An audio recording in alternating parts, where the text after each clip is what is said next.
Ça y est, on est parti.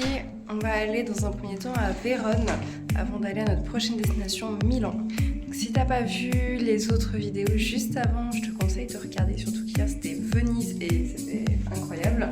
Donc voilà, c'était dingue. Donc je te conseille vraiment parce qu'il y a de très belles vidéos. Et là du coup on va payer l'hôtel et puis on va se mettre en route, on va prendre le train. Ciao!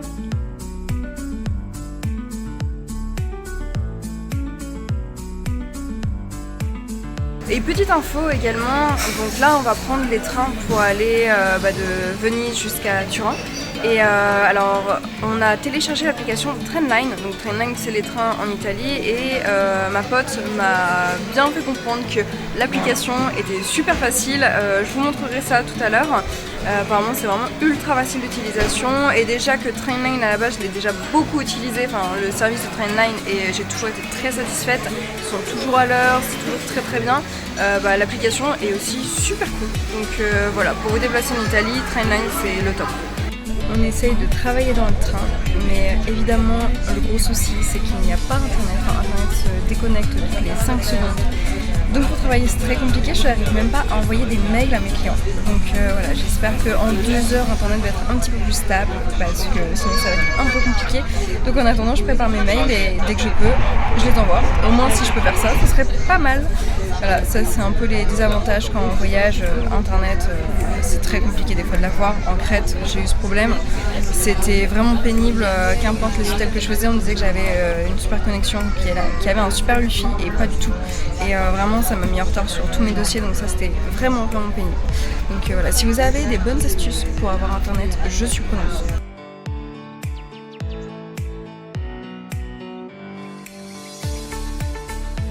Ça y est, on est bien arrivé à Vérone et on va voir surtout, comment ça s'appelle le truc de Juliette? La maison de Juliette, la Casa de Juliette. Exactement. Et en fait c'est là où tu as Juliette et Roméo, enfin où l'histoire de Juliette et Roméo est soi-disant vraie. Et il y a plein de personnes qui envoient des lettres à leur Juliette, si je me trompe pas. C'est ça. Ouais, qui on envoient pose des questions au sujet de l'amour. Ouais. Et t'as vraiment des filles qui s'appellent Juliette qui répondent et qui leur envoient des lettres. Enfin, c'est incroyable. Vérone c'est super connu, ça c'est une ville qui est considérée comme extrêmement romantique, surtout par rapport à ça. Donc on va voir tout ça. Moi c'était vraiment une des raisons pour lesquelles je voulais venir à Vérone, c'était pour voir tout ce folklore autour de Roméo et Juliette dans cette ville. On a mis nos bagages aussi à la gare, donc c'est bon, on n'a pas nos bagages à porter. Donc finalement on va être tranquille, on va pouvoir faire vraiment la visite tranquillou de la ville et puis on va revenir ce soir pour prendre notre train. On a 1h30, 2 heures pour aller jusqu'à Milan. Donc voilà, hâte de voir Vérone et tout ce côté romantique de Roméo et Juliette.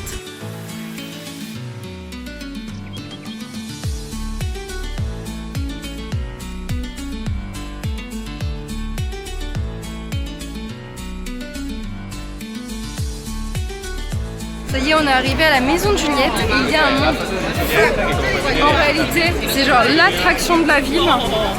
C'est payant pour entrer, pour voir la maison de Juliette. Je sais pas si je vais le faire du coup parce qu'il y a tellement de monde que ça me démotive en fait. Après, bon, c'est une jolie maison, j'ai envie de dire, mais j'aimerais bien voir l'intérieur, comme tout le monde. Et voilà, le monde qu'il y a. Et c'est ça, la maison de Juliette.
Ça y est, on a quitté Vérone. Alors on a fait un petit tour de Vérone. En plus, Flore est tombée malade entre deux, donc on n'a pas pu trop en faire, mais en vrai on a quand même fait la plupart des lieux importants, surtout que Vérone c'est beaucoup plus touristique je trouve que Venise, c'est moins agréable de manière générale, donc on s'est surtout amusé à faire un tour des boutiques, surtout qu'il y avait plein de boutiques que je kiffais, en plus il y avait les sols, donc il y avait du Karl Lagerfeld, il y avait du Guess, il y avait plein de trucs super cool. Bon, malheureusement rien ne m'allait, donc j'étais vraiment trop deck, tout était trop grand, trop large, trop gros, enfin bref, ça m'a saoulé. Mais sinon très jolie petite ville, vraiment très sympathique, c'est quand même à voir, franchement c'est vraiment sympa. Je recommande, après il restait 2 jours je pense, ça doit être pas mal, mais essayez d'y aller en basse saison parce qu'il y a du monde absolument partout. Et pour la maison de Juliette, on n'avait même pas envie de la faire parce qu'il y avait une queue pas possible, on s'est dit bon on n'a pas envie d'attendre super longtemps et en plus de payer pour voir la maison de Juliette, donc ça je m'y attendais pas. Dans les émissions que j'avais vues, ils en parlaient absolument pas que c'était payant. Donc voilà, c'est l'importance de faire les lieux et de proposer ensuite à mes clients, c'est de pouvoir leur expliquer combien ça coûte, quand c'est payant, quand ça l'est pas. Donc voilà, c'était vraiment sympa et là on est en direction de Milan, on va arriver un peu plus tôt que prévu. Et également ce qui est plutôt chouette, c'est que tous les lieux super importants à visiter à Vérone se trouvent vraiment au même endroit, donc c'est super simple de visiter, il n'y a pas besoin de prendre des transports en commun et c'est vraiment super cool, c'est le Vérone antique et c'est très très beau comme lieu.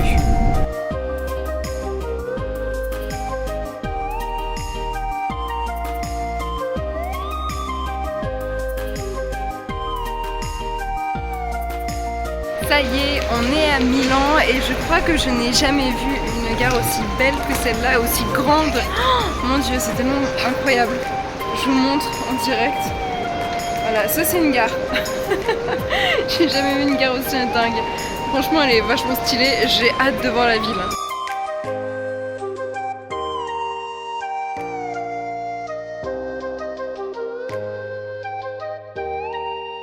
Ça y est, on est arrivé dans notre petite guest house pour notre 2e hôtel.